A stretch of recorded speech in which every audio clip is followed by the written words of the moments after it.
अस्सलामुअलैकुम। Virtual university में course selection कैसे की जाती है और ये कब ओपन होगी और क्या फ़ेल सब्जेक्ट्स की कोर्स सिलेक्शन करना ज़रूरी है, ये तमाम डिटेल्स आज हम इस वीडियो में देखेंगे।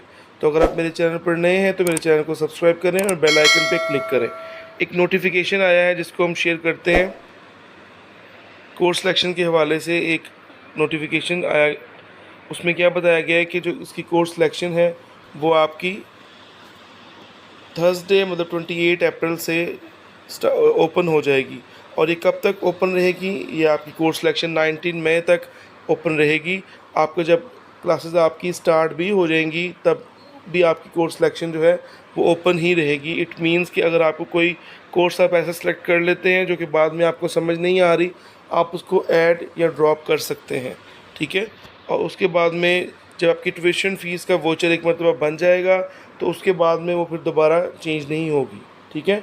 अब आपको न्यूली जो एडमिटेड स्टूडेंट्स हैं उनके लिए क्या चीज़ बताई गई है कि उनको प्री सेलेक्टेड कोर्सेज़ को ही अडॉप्ट करना पड़ेगा। जैसा कि जो कुछ स्टूडेंट जो बीएस में जिनकी एंट्री हुई है उनको सेलेक्ट करने पड़ेंगे कुछ कोर्सेज़। बाकी कुछ ऐसे सब्जेक्ट्स हैं जैसे कि जिन्होंने मास्टर्स में एडमिशन लिया है या कुछ और ऐसे प्रोग्राम्स में एडमिशन लिया है, पर उनको पहले सेमेस्टर में कोर्स सिलेक्शन उनको नहीं करनी, क्योंकि उनके पहले सेमेस्टर के जो सब्जेक्ट्स हैं वो प्री सेलेक्टेड ही होते हैं।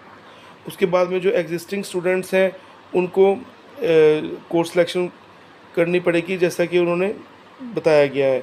और अगर कोई स्टूडेंट नहीं कोर्स सिलेक्शन करेगा तो उसको फिर इनएक्टिव स्टूडेंट के कंसिडर कर दिया जाएगा कि उसने कोर्स सिलेक्शन नहीं की और उसको फिर इनएक्टिव स्टूडेंट कंसिडर कर लिया जाएगा थ्रू आउट द सेमेस्टर।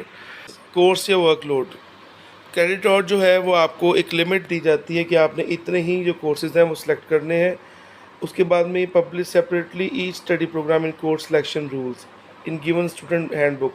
जो आपकी स्टूडेंट हैंडबुक है उसमें आपको कोर्स सिलेक्शन के जो रूल्स हैं वो बताए गए हैं कि आपने किस तरह से करनी है कोर्स सिलेक्शन, क्योंकि आपको जितने भी क्रेडिट और अलाउ किए जाएंगे आपने उसके अकॉर्डिंगली अपनी कोर्स सिलेक्शन करनी है। इट मीन्स कि अगर आपको पहले सेमेस्टर में 15 क्रेडिट और अलाउ किए जाते हैं तो इट मीन्स कि आपने 5 कोर्सेज़ को सिलेक्ट करना है। अगर आपको 18 क्रेडिट और अलाउ किए जाते हैं तो आपने फिर 6 सब्जेक्ट्स को जो है सिलेक्ट करना है। उसके बाद में students are exempted to follow semester wise study program of their respective study. अगर आप लोग अपने जो सेमेस्टर वाइज स्टडी प्रोग्राम को फॉलो नहीं भी करते फिर भी आपको स्कॉलरशिप एलिजिबिलिटी आपकी इफ़ेक्ट नहीं होगी। मतलब कि आपको अगर सेकंड सेमेस्टर में कोर्स सिलेक्शन के लिए थर्ड सेमेस्टर के सब्जेक्ट्स भी ऑफ़र किए जा रहे हैं तो आप उनको भी चूज़ कर सकते हैं। पर आपने एक चीज़ का ख्याल रखना है जो कि नेक्स्ट लाइन में बताया गया है, वो क्या है कि आपने प्री रिक्विजिट रूल को फॉलो करना है। प्री रिक्विजिट रूल क्या मतलब होते हैं कि ऐसे कुछ सब्जेक्ट्स जो कि पहले पढ़ने ज़रूरी होते हैं। एक और गाइडलाइन दी गई है फेल्ड सब्जेक्ट्स के बारे में कि फेल्ड सब्जेक्ट आपको तब तक रिपीट आप कर सकते हैं जब तक वो क्वालिफाई नहीं हो जाए।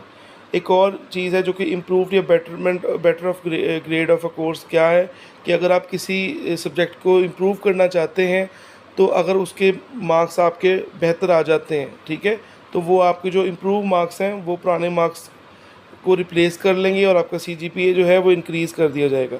इन केस अगर आपने उसमें इम्प्रूव नहीं करते, उस सब्जेक्ट में उसकी ग्रेड आपकी इम्प्रूवमेंट नहीं होती, तो जो प्रीवियस अगर आपके अच्छे ग्रेड हैं तो वही कैलकुलेट करेंगे, ठीक है। और ये 101 सब्जेक्ट है, अगर आप उसको फर्स्ट अपने सेमेस्टर में क्लियर नहीं करेंगे तो आप उससे रिलेटेड अगले सब्जेक्ट्स नहीं पढ़ सकते।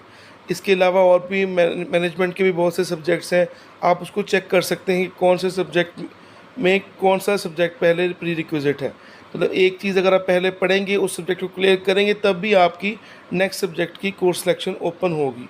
अगर आप CS 101 मैं एग्जांपल दे रहा हूँ, अगर आप उसको क्लियर नहीं करेंगे, आपका उसमें F है, तो फिर आप उससे रिलेटेड CS 201 या अदर सब्जेक्ट्स को सिलेक्ट ही नहीं कर सकेंगे, बेशक आपके मार्क्स जितने भी हों, पर आपको उसको पास करना ज़रूरी है। उसके बाद में एक और चीज़ है, स्टूडेंट विद ब्लॉक VULMS। ऐसे स्टूडेंट जिन लोगों ने पेमेंट नहीं की उनको भी कोर्स सिलेक्शन के लिए जो है उनका लिंक ओपन नहीं होगा। तो एक्रेडिटेशन बताई गई है कि आपने इस चीज़ को एक्नॉलेज करना है कि ये तमाम रूल्स आपने पढ़ लिए हैं और आप इस चीज़ को अंडरस्टैंड कर रहे हैं। अगर कोई भी आपको प्रॉब्लम हो तो आप इसके जो अगर इशू हो तो इसके कोर्स रिलेटेड तो आप कांटेक्ट कर सकते हैं। यहाँ पे तमाम नंबर्स वगैरह दिए गए हैं। यहाँ पे course selection issue related to MSCS का अगर कोई इशू हो तो ये भी लिंक बताया गया है। ये तमाम हर इंडिविजुअल डिग्रीज़ के आपके यहाँ पे लिंक्स बताए गए हैं कि आपने इससे अगर आपको किसी भी डिपार्टमेंट का इशू है तो आप उससे रिलेटेड इन एड्रेस पे ईमेल वगैरह करके अपना जो इशू है वो जो है उसको करवा सकते हैं। ठीक है। अब एक और क्वेश्चन है कि ऐसे सब्जेक्ट्स जो फेल हैं क्या उनको नेक्स्ट सेमेस्टर में सेलेक्ट करना लाजमी है। ऐसा होता है कि कुछ ऐसे सब्जेक्ट्स होते हैं जैसे मैंने पहले भी बताया जो कि प्री रिक्विजिट होते हैं जिनको पहले क्लियर करना लाजमी होता है। तो अगर आप फर्स्ट सेमेस्टर के स्टूडेंट हैं या किसी भी सेमेस्टर के स्टूडेंट हैं तो आपने इस चीज़ को देख लेना है कि मेरे किस सब्जेक्ट में सप्ली है। अगर तो आप फर्स्ट सेमेस्टर के स्टूडेंट हैं तो आप लोगों ने इस चीज़ का ख्याल रखना है कि मैं पहले ये चीज़ देख लूँ कि मेरे जो सब्जेक्ट है ये जिसमें मेरी सप्ली आई है कि ये प्री रिक्विजिट है या नहीं।